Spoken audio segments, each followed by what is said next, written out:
Je voulais vous faire part d'un extrait d'une émission qui s'appelle Je t'aime, etc., diffusée sur France 2 il y a quelques années de ça. Ils ont eu pour thème le libertinage et une séquence avec un couple qu'ils ont interviewé qui fait part de leur relation, de leur sexualité qui n'est pas du coup dans le schéma classique. Et je vais vous montrer donc comment c'est abordé.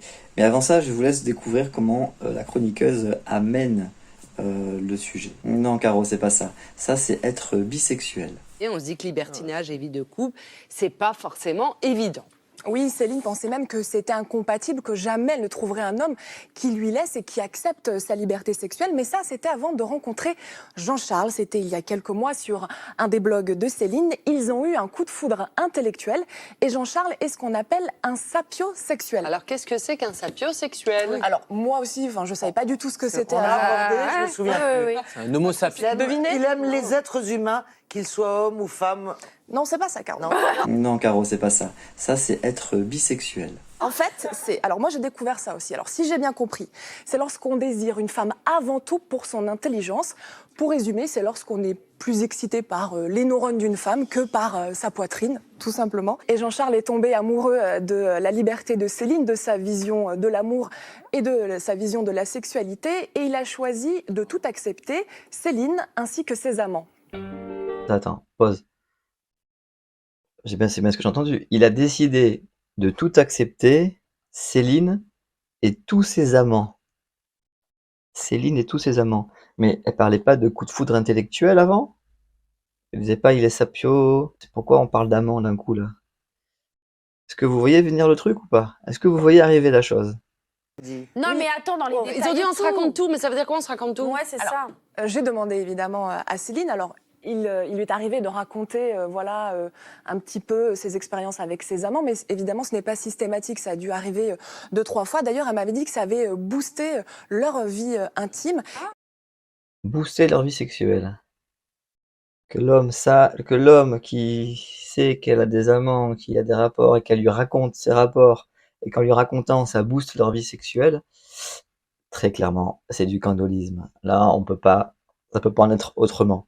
Donc ça n'a rien à voir avec être sapiosexuel. Voilà. Donc faut pas mélanger, faut pas confondre. Ça, voilà, c'est éprouver une excitation sexuelle à voir sa partenaire ou ne serait-ce que de l'imaginer avec d'autres partenaires, c'est du candolisme. Et ça n'a rien d'anormal, ça n'a rien de bizarre. Ça peut faire partie voilà, d'une pratique, d'un jeu, d'une complicité. Et d'ailleurs, on va voir après par l'interview de ce couple. Ok, donc là maintenant, ce que je vous propose, c'est de regarder l'interview de ce charmant couple qui va expliquer chacun un petit peu leur positionnement, leur point de vue sur cette situation. Et même si j'adore la plupart des amants que je vois et qu'il y a quand même une connexion, je ne suis pas amoureuse d'eux. J'ai besoin d'avoir le choix. Je lui dis au fait, demain soir, je ne suis pas disponible parce que je vois un tel. Et en totale bienveillance, il me répond, passe une bonne soirée, mon amour. C'est par amour que vous acceptez? Non, c'est parce que je l'aime comme ça. C'est ma façon d'aimer. Je suis tombé amoureux d'elle, avec cette liberté de s'épanouir, avec des amants ou quoi que ce soit.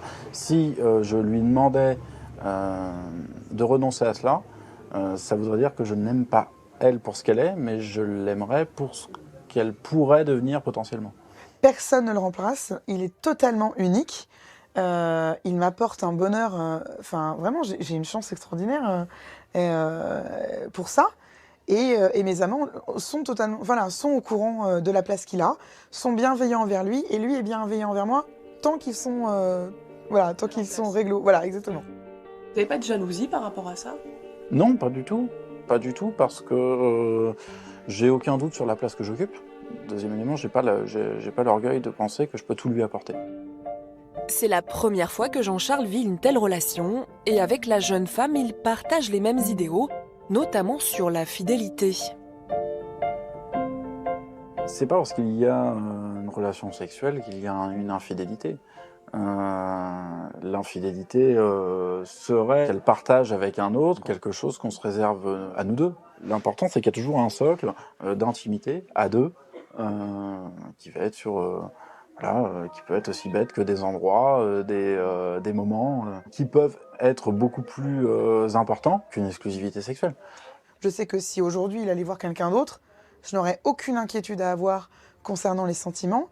Par contre, moi personnellement, je serais encore un petit peu inquiète qu'il puisse avoir des moments d'intimité, on va dire, forts, avec d'autres femmes. Voilà. Mais si demain ça arrive, dans tous les cas, justement, on a une relation qui n'est pas parfaite, mais qui pour nous convient, où on se dit tout. Même s'ils savent que leur relation a parfois étonné dans leur entourage, famille et amis ont accepté leur choix. Ils revendiquent leur modèle et ne veulent pas être considérés comme un couple à part. J'ai pas l'impression qu'on soit atypique. En revanche, on a notre personnalité et ce qu'on vit tous les deux reflète notre personnalité. Si on a fait ce choix-là et qu'on a trouvé pour nous un système qui fonctionne, c'est-à-dire que c'est pas la solution miracle pour tout le monde, pour nous ça fonctionne pour l'instant.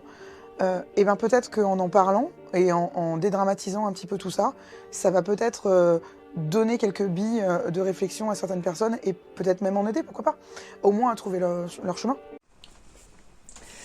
Donc je trouve quand même que ça résume assez bien ce qu'on vient de voir. Encore une fois, c'est assez juste ce qu'ils disent, c'est sincère, c'est honnête. Et comme ils l'ont précisé, c'est un modèle qu'ils ont trouvé, qui leur correspond. C'est pas forcément un modèle ouvert à tous, enfin qui est potentiellement accessible à tous. Il y a une certaine ouverture d'esprit et travail déjà à faire. Il faut aussi qu'en termes de solidité du couple, qu'il n'y ait pas de doute. Il faut une confiance en soi, une confiance en l'autre. Enfin, voilà, il y a déjà beaucoup de choses à régler avant de pouvoir se lancer dans cette pratique, mais c'est important pour moi de vous le montrer, de savoir que ça existe. Et si vous avez des questions sur le sujet, n'hésitez pas à me les poser. Je compte sur vous pour mettre les petits cœurs et un petit commentaire si vous avez un petit commentaire à faire.